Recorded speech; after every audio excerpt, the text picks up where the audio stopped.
some people might think, well, if I'm in the hospital, it has to be XYZ this way. And that's really not true. You don't have to have Pitocin. You don't have to have an IV. You don't have to push on your back if you're in the hospital. That natural birth experience really can happen. It can happen in the hospital just as well as it could at home.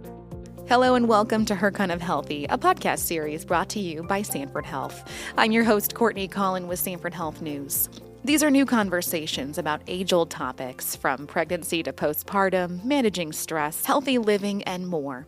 Her Kind of Healthy is here to bring you the honest conversations about self-care, happiness, and your overall well-being with our Sanford Health experts. In this episode, we are talking about a low-intervention birth and the options that you have at Sanford Health. I have two guests joining me for this conversation. Kayla Quinn and Stephanie Metzler are both certified nurse midwives at the Sanford Medical Center in Fargo, North Dakota. Kayla, Stephanie, welcome. Thank you both for being here. Thanks for having us. Thanks for having us. Happy to have you. Let's jump right in here. When we say low-intervention birth, what does that mean? Yeah, so low intervention birth usually involves limiting the medical interventions. So I feel like that really starts with prenatal care, with providing education on pregnancy, changes to be expected, what labor really looks like physiologically. And our goal really with low intervention birth is to allow the body to go into labor on its own naturally and progressing through the birthing process without us adding a bunch of extra medical interventions that aren't necessary. So we do promote interventions when they're appropriate for safe care, and we're constantly evaluating that safety plan. So each individual client is different of what we're doing, but the outcome is safety and best outcome for what mom wants. Yeah, absolutely. Thank you for that. And at Sanford Health, what does that experience look like? In other words, how does a patient have a low intervention birth? Like, what options do they have?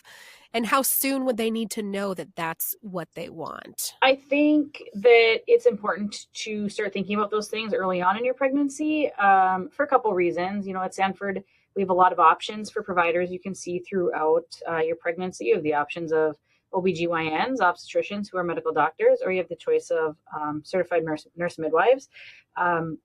And a lot of it comes down to personality too, and really finding that provider that really meshes with you and someone you feel comfortable having a conversation with.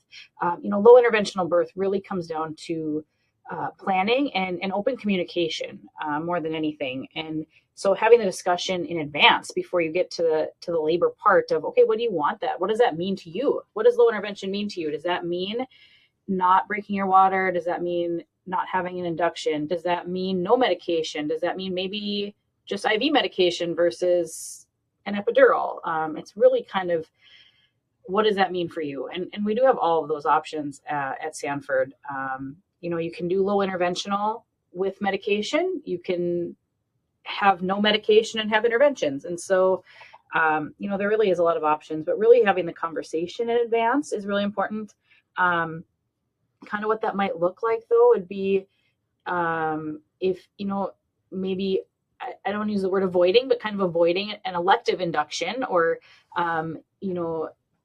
trying, like Steph said, trying to let labor just progress naturally on its own. And there are things we can do to help your body get ready for a natural labor, things like staying active, walking, being on the birth ball, using the Miles circuit and spinning babies, raspberry leaf tea, pumping and nipple stimulation. These are all things you and your provider can work through prior to labor to try to get your body kind of set up in the best way possible to get it to go into labor naturally.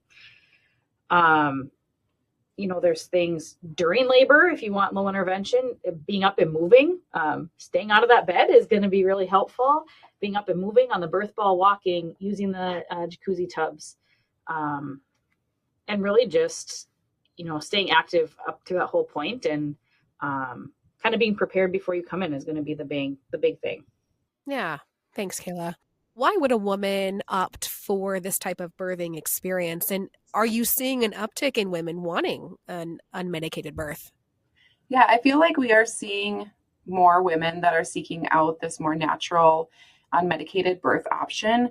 And I know for each individual woman, it's a very varied reason. It's a very personal reason usually of why they're wanting this natural birth. Sometimes it's They want to be more in control of their body throughout the labor experience. They want to experience the natural hormone cascade. They want that more bonding experience of being able to, get up right away after having your baby and not having the epidural. So there's a lot of different reasons why people are wanting this experience. So I think it goes back to what Kayla had said, that communication piece of finding a provider that is wanting to support your experience and what that looks like for you. And so having a low intervention birth doesn't necessarily mean you have to stick with not having any medications. You can go into labor with the plan of low intervention, and we can respect that and honor that. And sometimes that plan changes and evolves as labor progresses, and that looks like maybe adding a pain medication on board of labor, adding nitrous oxide to cope with the labor pains, or getting an epidural if it's a longer labor. So I think, the choice of why you're wanting that low intervention or unmedicated birth really is unique to each person. But we as providers, we want to come alongside and meet them where they're at for what the reasonings are for that choice. And I do think that social media plays a part in this too. People see the good and the bad, right? I think a lot more patients have access to seeing other people's stories. I think we talk about our birth stories a lot more now. And so if they see someone who had a poor birth experience or know someone who had a poor birth experience because of interventions, then they might be more wanting to have that low intervention option. So I just think we're talking about our birth experiences a lot more. And so it gives people the freedom to really think about, oh, I do have the options. What might that look like for me? And we see both sides. We see the absolutely I want nothing, and we see the other side of whatever you can do to get this baby out, let's do it. Yeah. So yeah.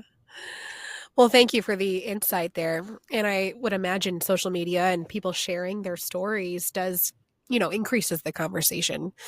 Talk through the benefits of having this experience, like a more low intervention experience in a hospital setting. I think one of the biggest benefits of the hospital is the access to resources. If you're needing interventions for either mom or baby, the resources are right there. You're not having to wait for the drive time of either, driving to the hospital to get those resources or a transfer with possibly EMS. So I think that's the biggest reason of choosing hospital versus home that some people like to consider. I think we know that birth can be very natural and a very beautiful and peaceful process. But sometimes things can go wrong. And I think that is the main benefit, like Steph said, is just being close if something does go wrong, and having those options if you need them. Yeah. Thank you. At what point would more medical intervention be necessary? So there's a few different points in a labor process. If it's been a really prolonged labor and mom's been laboring for multiple days, but there's really been no changes, that can be necessary for, not necessarily even for fetal distress or anything, but just moms get exhausted. When you have a prolonged early labor phase like that, moms lose a lot of energy and sometimes need just a little help to get some of that energy back to make the rest of the process go a little smoother. Fetal distress is a big one where intervention might be necessary. I always tell my moms, you're the boss of me. We get, I want to make this a good experience for you. However, your boss is the baby, or your baby is the boss of all of us.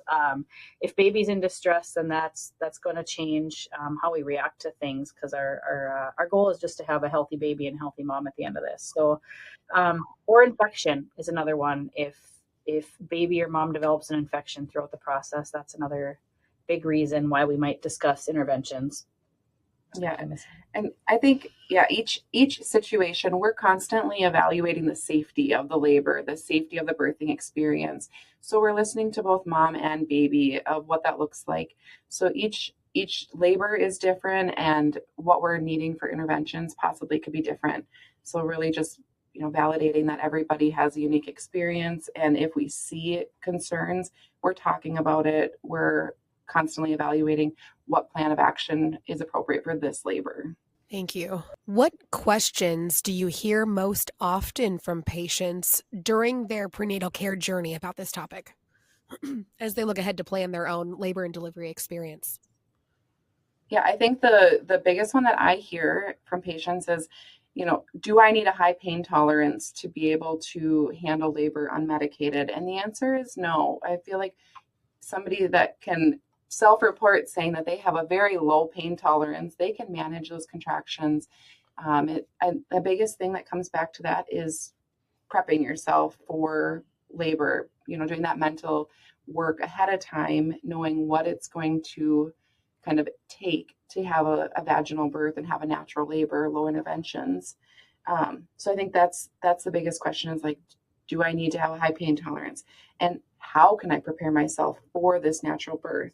So that looks different for everybody. Some people like a formal childbirth education class, where they go in person and have structure of educating what labor looks like, what coping mechanisms, like how do we get from having labor to having a baby? What does that look like? Other people choose online education, self-educating themselves, talking to their friend groups, looking at social media, kind of educating to prepare yourself for what labor and birth will look like, and how you can best manage coping with it. And I think sometimes people will ask, okay, well, what does Sanford have to help me with that? And we do, like Steph said, we've got the birthing classes. Once you get to the hospital, we have jacuzzi tubs, we have birth balls and peanut balls.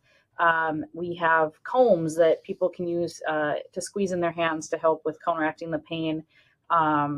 We've got the peaceful music on for the room. You can bring your own music. We have Bluetooth speakers. We have an overhead star projector for like the calming atmosphere, and battery operated candle lights to kind of set the atmosphere a little bit calmer. We have little massage roller balls and like finger massage roller things.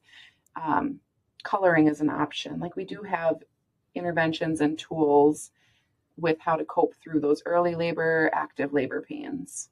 And I think another question that sometimes comes up is, can I have an unmedicated or low intervention birth for my first baby? Or do I have to have had a baby before to be able to do this? And the answer is yes, absolutely. You can have an unmedicated low intervention birth for your first baby. I feel like women are so amazing and their bodies are amazing and they're able to do it. So it's definitely not something that's off the table. You don't have to have had a previous baby to be able to have an unmedicated or low intervention birth. Sure. Thank you. Are there any common myths or misconceptions around a more natural birthing experience? People might think you can't have a natural birthing experience in the hospital, that's only something you can do as a home birth, which, like we have talked about, we've got the tools to help you, do a very naturally in the hospital as well. Some other myths people have, well, as soon as I get there, they'll put an IV in me. That's a discussion you can have with your provider. Some providers are really comfortable with, if it's not necessary, you don't have to have one in until it becomes necessary, if it becomes necessary. Other questions, the myths of, well, if I'm in the hospital, I have to deliver on my back. And that's absolutely not true either. We can, again, it's having that conversation of, I want to deliver in a different position, side lying, squatting, hands and knees, whatever. I think some people might think, well, if I'm in the hospital, it has to be XYZ this way. And that's really not true. You don't have to have Pitocin. You don't have to have an IV. You don't have to push on your back if you're in the hospital. That natural birth experience really can happen in the hospital just as well as it could at home. Well, thank you for clarifying, because that is such an important piece to this conversation as well. Earlier, Kayla, you mentioned, baby's the boss. If baby is in distress, then, you and your team intervene as necessary. So for a mom and partner, this is maybe not part of the birth plan. So when it's time to kind of shift gears a little bit, and you really need to kind of ease any anxieties or fears, because this is not going according to their plan.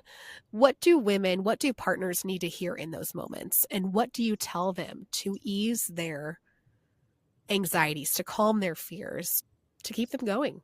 A big thing for them to hear is, our goal is to keep you and this baby safe. We're all here to protect both of you. And it's okay. It's not their fault. I think sometimes when things don't go according to a birth plan, moms feel guilty. like they did something wrong, or it's their fault that it's not going right, and that's absolutely not true. Although we know what our body should do, it doesn't mean it always does do what it's supposed to. And so I think really just being reassuring and, letting them know we're here. Our goal is still to have a healthy delivery, healthy baby, healthy mom. And sometimes some interventions are just short term. Maybe we just have to do a quick short term intervention and then we can continue with the birth plan.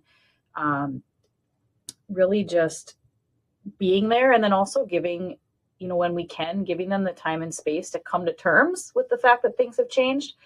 But also I think it's really important when things happen quickly, which we know they can, to give those parents the ability to talk about it afterwards, and just be able to talk about what maybe didn't go according to their plan, so they're not bottling it up, because it can be a little traumatizing if things don't go the way they want it to. And so really just, again, open communication, having the conversations with them about, let's talk about maybe why things didn't go according to plan, or tell me how you're feeling about it. I love the open communication and talking through what we're seeing, why we are making recommendations to do interventions when it's happening. So things aren't just being done to the woman, like things aren't out of their control. They're still in control of things. Maybe we're making a recommendation that's different than what their birth plan has, but this is why we're making this recommendation. This is what we're seeing. And we want a safe baby. We want a safe, healthy delivery. That's our ultimate goal. But talking that through and then going back full circle after the delivery and say, I know that XYZ happened. This is why we had to move to this plan. What are your feelings on this? How are you processing through this? And making that space so they have that time to validate their feelings and feel heard and respected. Yeah, so important. Absolutely. What advice do each of you have for listeners of this podcast who might be looking ahead to their own birthing experience and may choose a more natural, unmedicated option? I feel like the most important thing is doing your research of what you want and what your labor, what you want it to look like. Interview with providers. See, have your first meeting for your initial OB appointment. And if you don't jive with that provider, don't be afraid to seek a different provider, switch options, and gather more information. Get recommendation from your friends, from family members of who they had for their experiences, and find somebody that you fit well with and somebody that as a provider will respect your wishes for what your labor plans look like. If you're wanting that low intervention, unmedicated birth and you're low risk, maybe looking at midwifery team and seeing if we're a good option for you. There's so many resources that we have available during pregnancy to prepare you for that labor and birth, that making those decisions, like Kayla had mentioned in the beginning of your pregnancy, kind of helps guide the rest of the pregnancy. And also really just doing your research about, what to expect with an unmedicated or low intervention birth. And like we talked about, prepping for those things in advance, looking at, what are focal points or what breathing techniques are there, talking with your partner, who your support person who's going to be there on how can they help, and getting, starting to have those conversations. How are they going to be able to help throughout your labor to keep you on track, and help you through the pain of the labor. And like Steph said, the conversations with your providers and kind of just it's really open communication. I think the absolute key point of having a low intervention or an unmedicated birth is truly communication, and just being prepared. Mm-hmm. And the greatest birth plans sometimes don't happen, and that's okay. We pivot all the time in the healthcare field during labors and births. And if you have this beautiful plan laid out and things have to shift, that's okay. At the end of the day, knowing that, like Kayla said, it's not your fault that things had to shift. Baby is ultimately in control, and it, will help you process the shift in those plans. But we want to be there and support you along whatever journey that you have as providers to have a baby.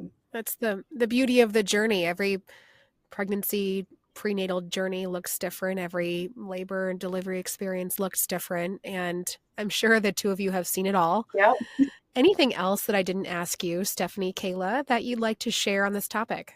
My biggest recommendation as a provider is those childbirth education courses. If you're planning that unmedicated birth or more natural birth, being well informed of what to expect is really helpful in achieving that goal. And the beauty of it is you can do them in person, you can do them online. There's a lot of options now. And I agree, just having that preparation in place beforehand is really key. Well, this has been so insightful. Stephanie, Kayla, thank you so much for your expertise on this topic, for all that you do as certified nurse midwives in Fargo, North Dakota.